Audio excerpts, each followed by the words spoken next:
বাংলাদেশে বর্তমানে যে পরিস্থিতি, কে যে কোন সময় রাতের বেলা দেশ ছেড়ে দেয় সকালে উঠে আপনি নিউজের মতন দেখতে পাবেন। আচ্ছা, প্রশ্ন হচ্ছে আমাদের বিসিবির এই মুহূর্তে যিনি সভাপতি আছেন, বাংলাদেশের এক সময়ের খুবই ভদ্র, শান্ত, জনপ্রিয় ক্রিকেটার আমিনুল ইসলাম বুলবুল। ভালো ক্রিকেটার হওয়া আর একটা টিমকে পরিচালনা করা, একটা সিস্টেমকে পরিচালনা করা সোজা কথা না, যখন আপনার উপরে প্রেসার থাকবে বিভিন্ন দিক থেকে। যখন বাংলাদেশ ক্রিকেট আইসিসি থেকে আউট হয়ে গেছে, বাংলাদেশ ক্রিকেট এই আইসিসি থেকে আউট হওয়ার কারণে বছরে ৩০০ কোটি টাকার উপরে ক্ষতিগ্রস্ত হবে।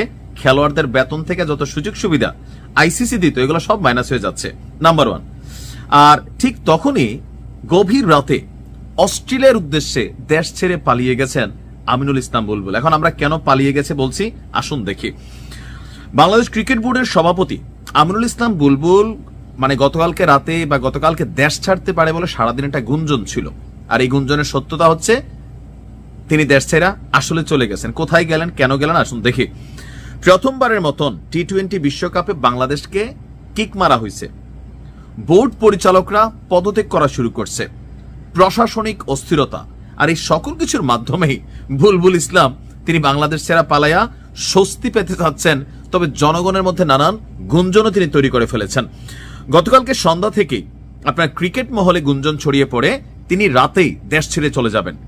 তো বিভিন্ন গণমাধ্যমে বিষয়টি জানাজানি হলে বুলবুলকে আপনার গণমাধ্যম কর্মীরা জিজ্ঞেস করে যে, স্যার আপনি কি দেশ ছেড়ে আসলে পালাই যাবেন বা চলে যাবেন বাংলাদেশ ছেড়ে?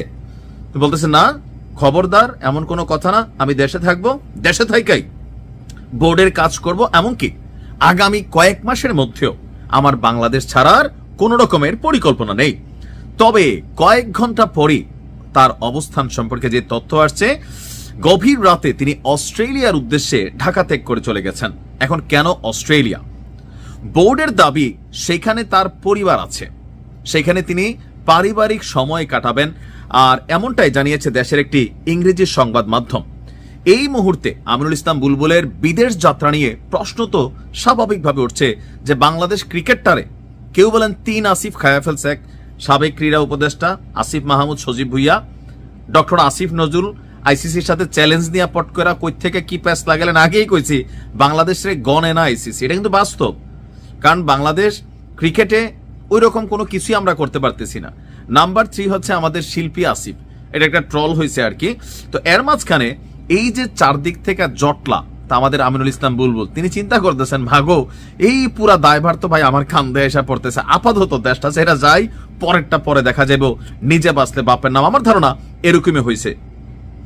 বিসিবির বর্তমান পরিস্থিতিতে এই সফর নিয়ে নানান সমালোচনা আসবে যে ওনার অনুপস্থিতিতে বোর্ডের সভাপতি শেখ হাসিনা, আওয়ামী লীগের সভাপতি, সভানেত্রী শেখ হাসিনা বাংলাদেশ আওয়ামী লীগ ঘুমাই গেছে, বিসিবির সভাপতি নাই, তো বোর্ডের সিদ্ধান্তগুলো কে নেবে?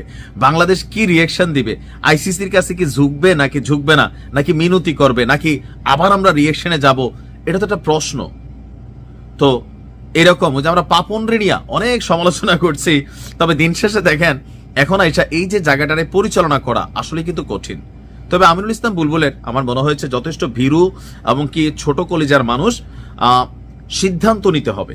আপনি যখন একটা অড সিচুয়েশনকে ফেস করতে হবে, আর সেখানে নানান সমালোচনা থাকবেই, ভাই আপনি তো বিরিয়ানির প্যাকেট না, আপনি একটা আপাদমস্তক ভদ্রলোক। কিন্তু তবে এইসব জায়গাতে সবসময় ভদ্রতা দিয়ে কাজ হয় না, আপনাকে সিদ্ধান্ত নিতে হবে। সরকার বিসিবি আলাদা জিনিস, সেক্ষেত্রে আপনি আপনার সিদ্ধান্ত এখানে সরকারকে মানাইতে হবে। না পারলে ভয়, মবের ভয় হয়তো বা, জানি না। তবে কেন দেশ ছেড়া পালাইলেন তিনি এটার ব্যাখ্যা দিবেন, আমরা এটাতে এতটুকু ওনার কাছ থেকে আশা করি। ভালো থাকুন।